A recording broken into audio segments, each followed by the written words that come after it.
The third sector obviously has a considerable role to play in the delivery of health and social care services, and as chairman of the review, Sir Jonathan Michael is very keen to hear the views of the third sector organisations.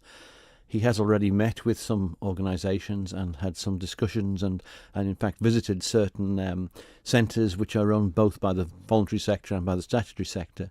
But obviously, in order to carry out the review effectively, he needs to understand where we are now, and this is something he's very keen to do. And the third sector obviously can contribute very greatly to giving him that level of information. Well, the third sector is vast on the Isle of Man. You've said it. It contributes around £85 million per year, and it employs around 11,000 people, most of which are just volunteers. Yeah, it employs about 1,000, but there are 10,000 volunteers. And if you consider that the Bank of England last year did an evaluation on the cost of a volunteer, it worked out that a volunteer was worth £11 an hour.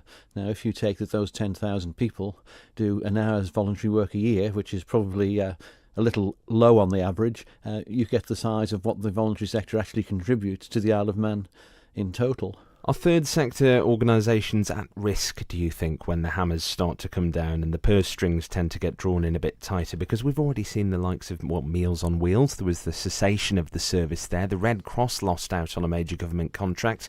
Are third sector organisations the first to go when we look for cost savings?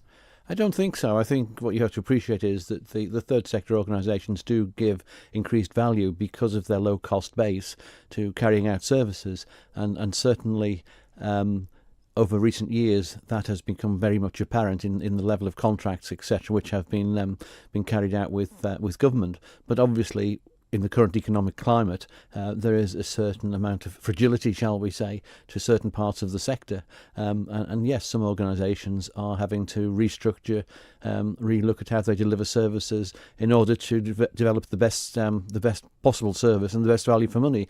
Because, like everybody else, regardless of what the DHSC might be doing, the third sector is funded by the same people as the Isle of Man government, and obviously we have to develop services which deliver good value for money and make sure that our pound is used effectively. Now, most people would say we are very lucky that we live in a society where almost all healthcare functions are distributed by the public sector. Some would argue that to save money we should leave it up to the free market. We should let the private sector take care of certain things.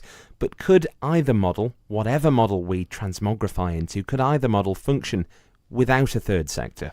No, I don't think it could function without a third sector, because apart from the work it does with government, and bear in mind that in the third sector we have a very, very diverse range of organisations, ranging from hospice, which obviously is one of the biggest, down to some of the very small ones who merely provide help. I say merely, and that's not meant in any derogatory way, but who simply provide support services to those who need their assistance, whether it's through helping them to buy aids and adaptations, whether it's just by befriending them, whether it's just by taking them out for a ride in their car or to do some shopping.